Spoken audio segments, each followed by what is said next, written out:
Եվ Ռեալի հետ է միշտ լավ խաղում, եւ Բարսելոնայի հետ է միշտ լավ խաղում։ Այո, նրանք գտնվում էին այնպիսի գոտում, որ կարող էին դուրս մնալ Լա Լիգայից, նրանք թերևս այս հաղթանակով բարձրացան վերև, բայց նրանք սեփական հարկի տակ միշտ վտանգավոր մրցակից են։ Եվ հաշվի առնելով, թե ինչպես է Ատլետիկո Մադրիդը մոտենում Լա Լիգայի խաղերին, ինձ համար այս պարտությունը անակնկալ չէր։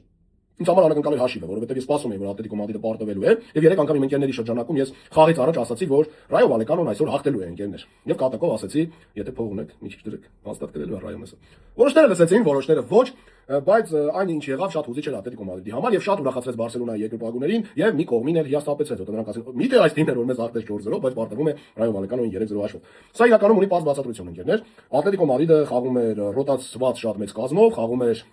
մեկ ոդկով, անգամ ոչ մեկ ոդկով, իմ կարծիքով կանգնած, նրանք ամբողջությամբ հիմա գնում են դեպի Բրյուգեի խաղը, նրանց ուշ տունիկը Բրյուգեն է եւ Իսպանիայի գավաթը, նրանք արդեն վաղուց հասկացել են, որ Լա Լիգայում չեն կարող պայքարել չեմպիոնության համար եւ համոզված են, որ կլինեն Լա Լիգայում քառյակում եւ իրենց ուշն ու միտքը դրել են Կոպա դել Ռեյի եւ Չեմպիոնների լիգայի վրա։ Սա ակնհայտ է։ Դրա համար այս խաղով կարծիք արտահայտել Ատլետիկոյի մասին միանշանակ չի կարելի։ Դուք Ատլետիկոյի մասին կարծիք կազմեք այն ժամանակ, երբ նա խաղում է հիմա Չեմպիոնների լիգայում կամ խաղում է Իսպանիայի գավաթում։ Սա արդեն հստակ է եւ պարզ է։ Այդտեղ թիմը ուղղակի մոտիվացված չէ, թիմը ընդհանրապես չի ցանկանում խաղալ Լա Լիգայում, այս տպավորություն է, որ զենքը դնում են նրանց գլխներին եւ ասում են դուրս եկեք խաղադաշտ խաղալու եւ նրանք ուղղակի ցույց են տալիս թե խաղում են, բայց իրականում չեն խաղում։ Եվ ահա այսպեսի խաղ էր, դրա համար Ռայո Վալեկանոն հաղթեց 3-0 հաշվով։